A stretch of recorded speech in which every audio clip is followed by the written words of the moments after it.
Selamat datang kembali di seri Filsafat untuk Pemula. Setelah membahas metode ilmu sosial, kini kita masuk ke jantung ilmu pengetahuan, yakni hukum dan teori ilmiah. Apa bedanya hukum Newton dan teori evolusi?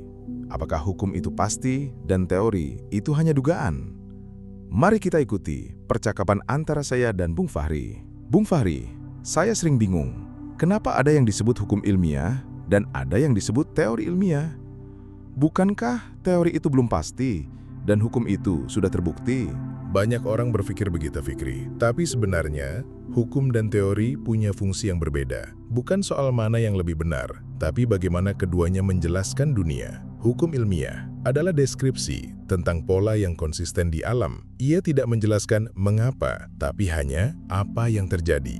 Contohnya, hukum Newton tentang gerak, hukum Boiler tentang gas. Jadi, hukum itu seperti rumus yang selalu berlaku? Ya, hukum bersifat universal dan dapat dirumuskan secara matematis. Tapi ia tidak menjelaskan mekanisme atau sebab di balik fenomena. Bagaimana dengan teori ilmiah? Teori adalah kerangka penjelasan.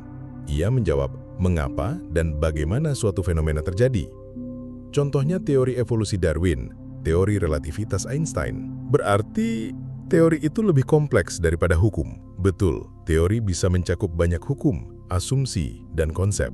Ia juga bisa berubah seiring perkembangan ilmu. Tapi di sekolah dulu, saya diajarkan bahwa teori itu belum pasti.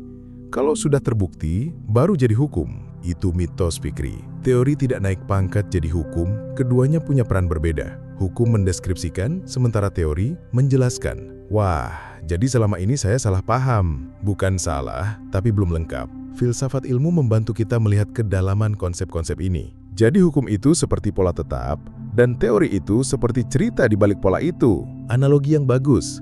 Dan dalam ilmu, kita butuh keduanya. Hukum untuk prediksi, teori untuk pemahaman. Berarti ilmu bukan hanya soal rumus, tapi juga soal makna. Dan itulah mengapa filsafat ilmu penting. Agar kita tidak hanya tahu apa, tapi juga mengapa dan bagaimana. Tidak terasa, kita sudah sampai di penghujung diskusi, Bung. Di episode ini, kita belajar bahwa hukum dan teori ilmiah bukanlah tingkatan, tapi dua cara berbeda memahami dunia. Hukum mendeskripsikan pola, teori menjelaskan mekanisme. Keduanya saling melengkapi dalam membangun pengetahuan.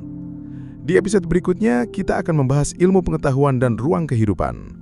Untuk apa kita mengetahui? Sampai jumpa dan teruslah berpikir dengan jernih dan hati yang terbuka.